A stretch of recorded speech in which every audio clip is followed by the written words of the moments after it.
Box എന്നുള്ള ആശയം എന്ന് പറയുന്നത്, അപ്പോൾ അങ്ങനെ പറയുന്നത് ശരിയല്ല. ടോയ് ലൈബ്രറി എന്നുള്ള ആശയം എൻ്റെ ആയിരുന്നു. അത് ഞാൻ ജേക്കബ് സാറിൻ്റെ അടുത്ത് ഷെയർ ചെയ്തപ്പോൾ സാറ് രണ്ട് കൈയും നീട്ടി സ്വീകരിച്ചു.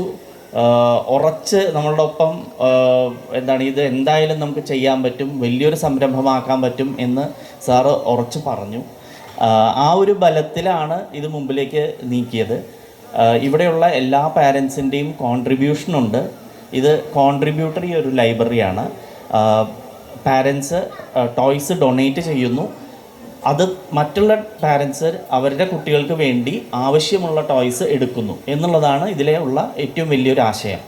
അപ്പോൾ നമ്മളിപ്പോൾ ഒരു കുടുംബത്തിൽ 3-4 കുട്ടികളുണ്ട്, അവർക്ക് എല്ലാവർക്കും ഓരോ ടോയ് വാങ്ങിക്കുകയാണെങ്കിൽ അതെല്ലാം ഷെയർ ചെയ്യുന്ന പോലെ അംഹ കുടുംബത്തിലെ എല്ലാവരും ടോയ്സ് ഷെയർ ചെയ്യാനുള്ള ഒരു ലൈബ്രറി.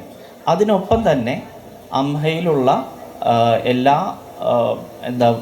അംഹയിലുള്ള പാരൻസിൻ്റെ റിലേറ്റീവ്സ് ആവാം, ഫ്രണ്ട്സ് ആവാം, അവർക്കൊക്കെ കോൺട്രിബ്യൂട്ട് ചെയ്യാനും സമൂഹത്തിന് എന്തെങ്കിലും ഒരു കോൺട്രിബ്യൂഷൻ അംഹയ്ക്ക് ചെയ്യണമെന്നുണ്ടെങ്കിൽ ടോയ്സ് വഴി ചെയ്യാനുള്ള ഒരു അവസരം കൂടി ഒരുക്കുക എന്നുള്ളതും കൂടിയാണ് ഇതിൻ്റെ ഒരു ആശയം.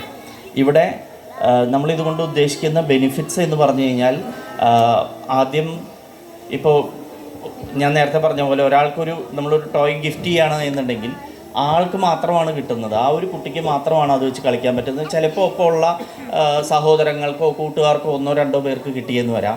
ഒരു ലൈബ്രറി ആകുമ്പോൾ ഇവിടെയുള്ള ഈ സ്ഥാപനത്തിലുള്ള എല്ലാവർക്കും അതിൽ നിന്ന് എടുക്കാവുന്നതാണ് എന്നുള്ളതാണ് വലിയൊരു കാര്യം. പിന്നെ ഇനി രണ്ടാമത്തെ കാര്യം എന്ന് പറഞ്ഞാൽ ടോയ് വേസ്റ്റേജ് അവോയ്ഡ് ചെയ്യാം.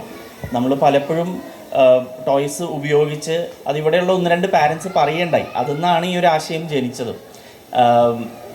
ടോയ്സ് ഉപയോഗിച്ചു, അത് കഴിഞ്ഞ് അത് കളഞ്ഞു, വേറെ ആർക്കും ആവശ്യമില്ല, അപ്പോൾ അത് കാരണം കളഞ്ഞു എന്നുള്ള രീതിയിൽ പറയണ്ടായി. അപ്പോൾ അത് നമുക്കിവിടെ അവോയ്ഡ് ചെയ്യാം. എന്താ കാര്യം വെച്ചാൽ വേറെ ചെറിയ കുട്ടികൾ വരുമ്പോൾ അവർക്ക് അവരുടെ ലെവലിന് സൂട്ടബിൾ ആയിട്ടുള്ള ടോയ് ആയിരിക്കും അത് കളയേണ്ട ആവശ്യമില്ല, അത് നമുക്ക് തിരിച്ച് വീണ്ടും ഉപയോഗിക്കാം എന്നുള്ളത്.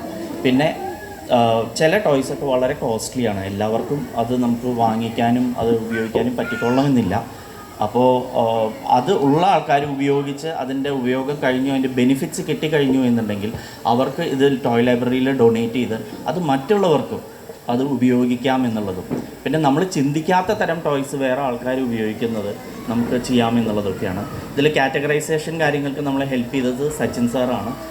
സച്ചിൻ സാറും പ്രീതു മിസ്സും പിന്നെ ദിവ്യ മിസ്സുമാണ് നമുക്കിതിൽ മെയിനായിട്ട് ഹെൽപ്പ് ചെയ്ത്. സുഹാസ് എല്ലാവരെയും പേരെടുത്ത് പറഞ്ഞു, പക്ഷേ എനിക്കൊന്നും കൂടി പറയണം. കാരണം എന്താ വെച്ചാൽ ഞാനത് ഇതിൽ ഏറ്റവും വിട്ടുപോയൊരു പേരും കൂടി എന്തായാലും പറയാം. നമ്മുടെ സുമി താഹിർ ആദ്യം കോർ ഗ്രൂപ്പിൽ ഹെൽപ്പ് ചെയ്തിരുന്നു, നമ്മുടെ ടീമിൻ്റെ ഒപ്പം ഉണ്ടായിരുന്നു. അപ്പോൾ താങ്ക് യു.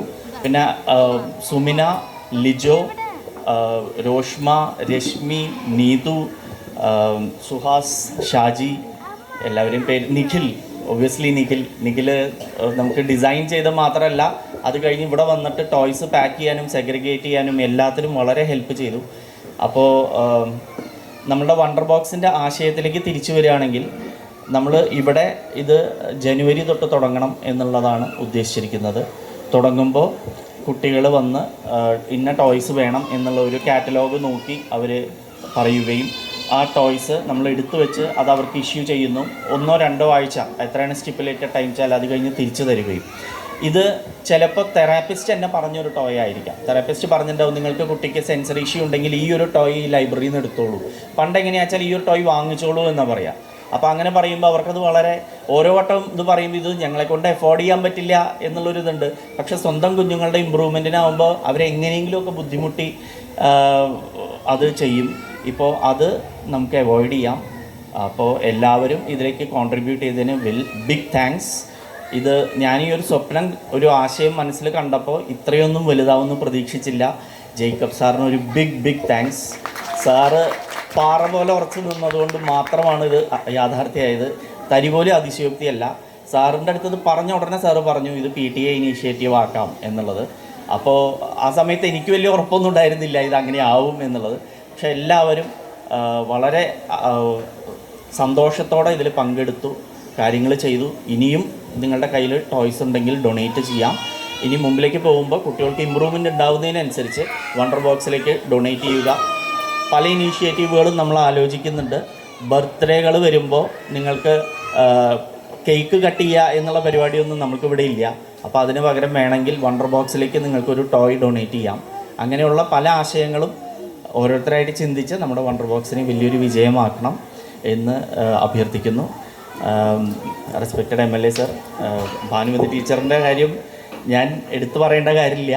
ടീച്ചറ് നമ്മൾക്ക് എന്ത് കാര്യത്തിനും 200% നമ്മുടെ കൂടെ നിന്ന് സപ്പോർട്ടാണ്. അപ്പോൾ സാറിത് പറഞ്ഞപ്പോഴും ടീച്ചർ വലിയൊരു സപ്പോർട്ടോടു കൂടി നമ്മളൊപ്പം നിന്നു. വേണ്ട എല്ലാ സഹായങ്ങളും ചെയ്തു. ഇവിടെ എല്ലാ ഫെസിലിറ്റീസും ഒരുക്കി തരുന്ന അമ്മയാണ്. നമ്മൾ ടോയ്സ് കളക്ട് ചെയ്യുന്നു എന്നുള്ളത് മാത്രമേ ഉള്ളൂ. പിന്നെ ജോസഫ് സാർ നമസ്കാരം, കൗൺസിലർ ആൻഡ് സുഹാസ്, എല്ലാവർക്കും thank you very much. Wonder box നമുക്ക് ഇനോഗ്രേഷനിലേക്ക് നമസ്കാരം.